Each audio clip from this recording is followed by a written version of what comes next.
Hey guys, my name is Loreena and I'm gonna show you how to easily beat the Flamelurker boss fight in the 2020 Demon's Souls remake. Flamelurker is probably one of the, if not the hardest boss for some players, including me. The reason for that are his absolutely stupid, gigantic, obnoxious hitboxes. And combined with the low amount of invincibility frames your character gets when you roll, especially compared to other Souls titles, it's really only a small amount, which means you'd have to time your rolls perfectly every single time, but that's very hard. First, I'm going to show you how to effectively fight him with a melee build, and afterwards I'm going to show you two cheeses. One is magic, and the second one is a small, fast weapon combined with a magic buff. The biggest issue with this guy is obviously his two-handed slam with the big fire explosion. Even for me, and I have like 2 years of experience playing Souls games almost every day, this attack is close to impossible to dodge. So what you do is, you always want to stay at a specific range away from him. It takes a little bit to get adjusted to, but once you get a feeling for how large the hitbox of the explosion goes, it becomes pretty easy to not even roll, but just outspace the attack. This means just walking backwards. So after having outspaced the attack by walking backwards, immediately walk towards him. And I say walk and not run, because usually a running attack can be too slow and he might catch you with another attack afterwards. Then you hit him only a few times, preferably 1 to 3, depending on your weapon speed, and then you retreat again.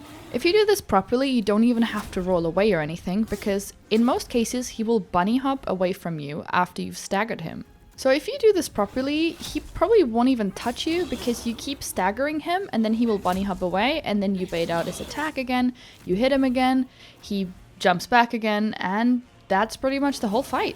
So the whole process here is you don't go in at all. You keep your distance until he does the explosion slam, and that's it. In my opinion, his quick punches are super hard to dodge since they're super quick and not easily predictable. So stay at a distance and wait out the slam attack, always.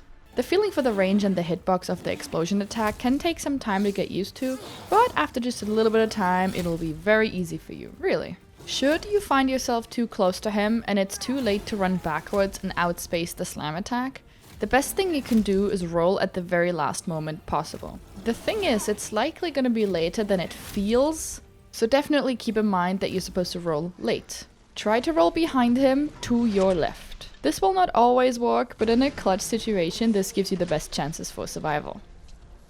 A pro tip, don't go up the stairs, since it cages you in this small space with him, and you really don't want that. So make sure you always stay in the open area so you have enough space to move around freely. Because really, the absolute last thing you want to do is be near him, really. Don't even try. You can easily fight most other bosses in most Souls games by staying close and just dodging the attacks, but this guy is really not the same, it just doesn't work. The hitboxes are just too stupid. One more very important thing, I very highly recommend you to not lock onto him. The camera angle is a little too flat and it makes it very hard to estimate the distance this way. Trust me, I've tried it before and it's super hard to outspace his attacks if you're locked on. The perspective of you and the camera angle just puts you at a big disadvantage. So please take my advice and lock off, so you have ultimate control over this fight. Alright, now that you know how to fight him with a melee weapon, let's get to the cheese. For the magic cheese, you need a little bit of preparation if you haven't started out with either magician or royalty at the beginning of the game. But don't worry, the magic you need for this boss is cheap and easy to acquire, and you also don't have to invest levels into magic if you want to maintain a pure melee build.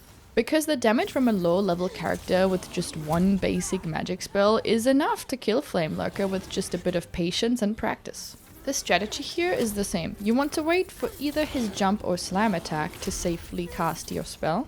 Or you could go full aggressive and spam spells, but there's always a risk he will come running towards you at full speed and smack you down when you're trying to cast.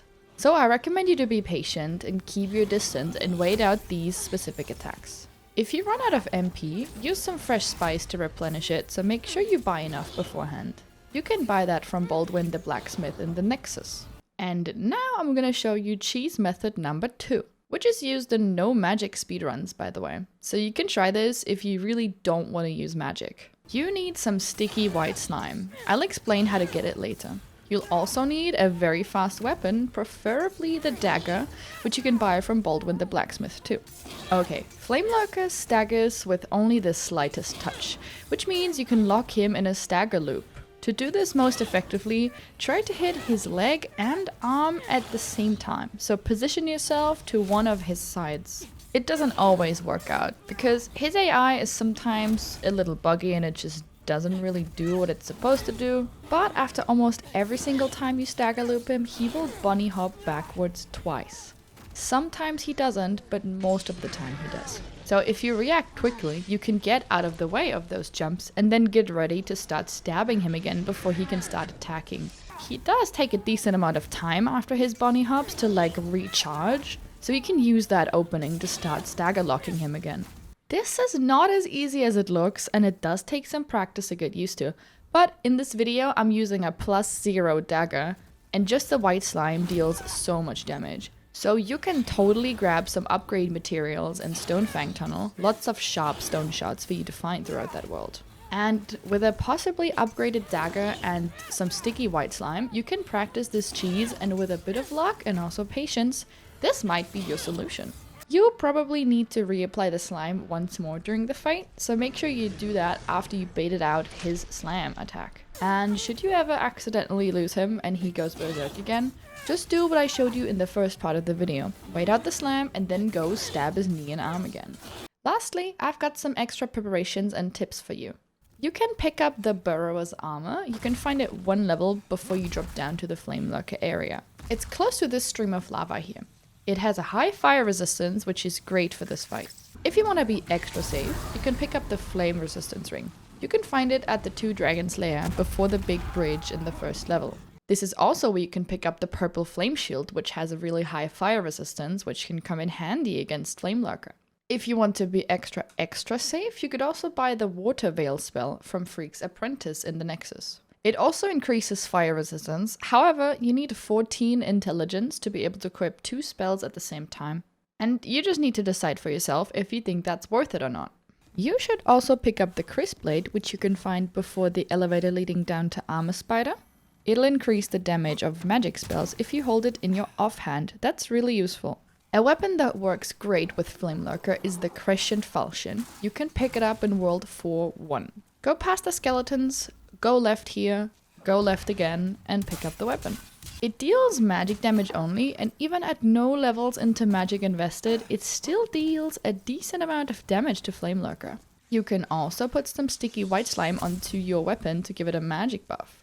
You can find that in World 4-2 after beating Adjudicator and farm it off the slugs before the old hero boss fight. And since Flamelurker is incredibly weak to magic damage, this will help you out a lot. Alright, that was it for me. Thank you so much for watching. I hope this video could help you out. If it did, please leave me a like and a comment and subscribe to my channel. It would mean a lot to me. Also, I stream live on Twitch almost every day, so go follow me there. Link is in the description. And I'm gonna see you in the next video. Bye!